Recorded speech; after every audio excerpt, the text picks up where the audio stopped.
5 years ago, by accident in Mexico, I took Mexican mushrooms, the so-called magic mushrooms of Mexico, and I learned more about my brain and its possibilities, and I learned more about psychology in the 5 hours after taking these mushrooms than I had in the preceding 15 years studying, doing research in psychology. I believe that mind-altering drugs are made illegal in this country and other Western countries because they tend to change people's minds. They take people, it is suggested or believed, away from productivity. We have a zero-time reference when we're born. Time and space become one at the moment of our conception. Daniel doesn't agree with me, but I believe that 2012 is the ZTR of the Earth. That it's a new birth of the Earth's energy body. And it makes a lot of sense. The more serious contenders as explanations, I think, fall into three categories. Is it us? Are we being visited? Or is there another tenant in the building that we are unaware of? And my own feeling about this tends to vacillate. I have had contact experiences. I have seen a UFO very close. I have met with entities from other dimensions, and it has not impelled me to take a strong position.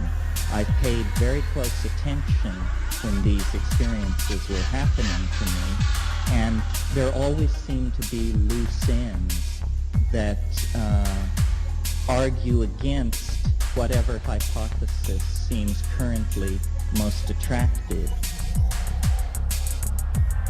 I mean, what we're going to talk about now will anger a lot of people because, unfortunately, in our society, we have been conditioned by a kind of mind control program, a very sinister and a very dark mind control program. And part of this mind control program is the so-called war on drugs, so that most of us have grown up unable to think freely and independently about such issues. Things cross, they form nodes. Node is basically a dimensional crossing point. Now you have two counter-rotating geometries on the Earth. One that pretty much stays stable and has determined the shape of the continents, and then there's another one that we don't see, which counter-rotates. And as the two go through each other, at certain points the nodes will cross. If those node points cross together, and you have a favorable planetary alignment at the same time, you get this surge of energy in which space-time and time-space, there's that crossing point, briefly. The Bermuda Triangle is a natural stargate. If these two grids cross over each other, the nodes connect, the alignment is right, then you can end up flying through this vortex and fly clear into time-space and end up not in our reality anymore. The reason why all this stuff is important is that 2012 literally represents a vortex activity across the entire Earth. That's what my research has conducted, that I've concluded from the research. Every person on Earth, except for maybe some of the people that are on the negative spiritual path called service to self, but almost everybody on Earth is going to go through this vortex experience, which is an ecstatic thing. It's not a terrifying or painful event at all. It's similar to how the fallout happens. Our whole planet goes into that. Now, and unfortunately, we now live in a society where adults are not allowed to take responsibility for their own lives, where bureaucrats and social workers interfere with our lives in every way and tell us what we may or may not do, and even enter the inner sanctum of our own consciousness and tell us what we do there. And it's utterly disgusting to me that we live in a society that can throw, as I said earlier, 24-hour a day, completely meaningless and mindless television at us, which of course is affecting our consciousness in all sorts of negative ways. And that is okay, but that we may not experiment with ancient and sacred plants such as peyote, such as the ayahuasca brew from South America, such as iboga from Central Africa, which have been used in shamanistic ceremonies to explore the supernatural realm for tens of thousands of years. Something terrible has gone wrong with the society we live in, and our own money, our own tax dollars are being turned against us. See it as a lens for coordinating large amounts of data in order to essentially prophesize the future. That the future, somehow I had the notion that history and the individual life built around the psychedelic experience were fractal reflections of each other. And that led to the conclusion that history is a trip. And that led to the conclusion that the best was yet to come.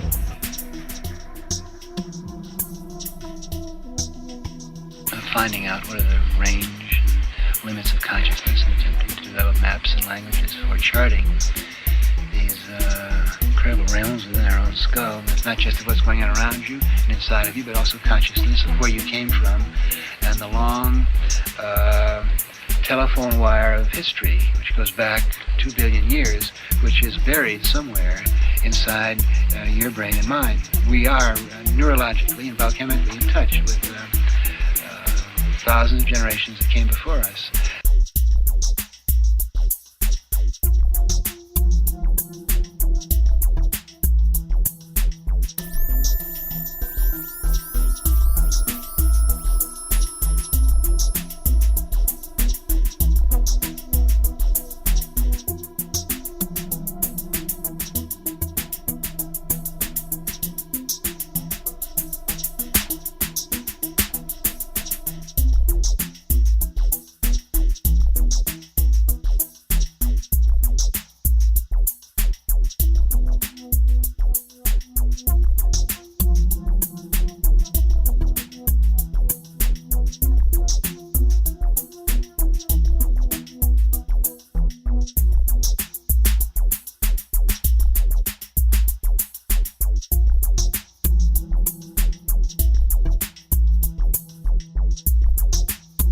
The whole solar system is going to get charged up with energy.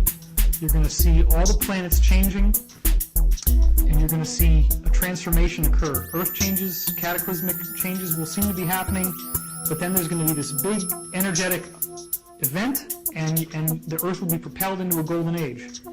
There is what's called a three-way split when this happens. Some people stay on the positive path. Those are the people that stay with the Earth. The Earth becomes fourth-dimensional activated. As I said earlier, we think of ourselves as members of a very traditional organization of men who have been asking the question, what's what, who is man, what is this energy process all about?